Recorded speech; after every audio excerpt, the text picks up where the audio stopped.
And I have nag-instruct na ako sa DBM na maglabas ng ng LGSF, local, yung ating LGSF na para sa mga probinsya na naapektuhan ng lindol. Kasabay pa nito ay magtatayo ang DSUD ng housing, yung ipinakita natin na modular shelter. Yun ang ipapalit natin dito sa Tent City. And meron this is going to be under may program ang DSUD talaga para dito, Integrated Disaster Shelter Assistance Program, yung IDSAP na tinatawag nila. Yan ang kanilang gagawing trabaho para dito sa area ninyo.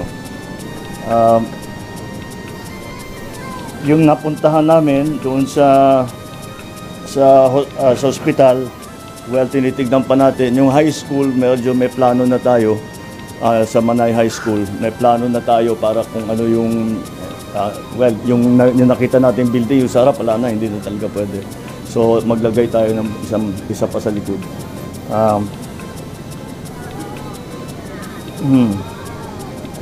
Ngayon, okay, ang DPWH ay yung mga kayang ayusin na infrastructure, yung mga minor damage, yung tinatawag na minor damage lang, gagamitin nila yung QRF nila, yung Quick Response Fund, which we have to replenish. But anyway, that's what, yun ang mga ating gagawin. 150 modular housing units, yan, napag-usapan na natin.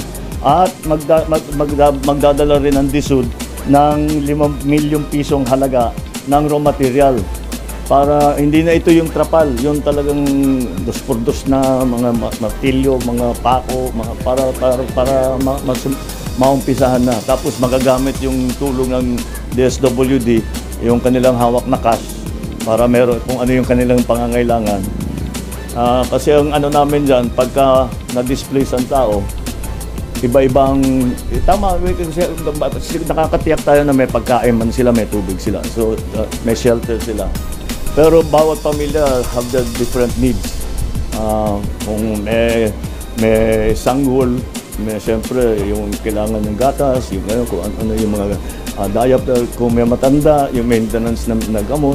Yeah, that brings me again to the medicine supply. We don't have a problem.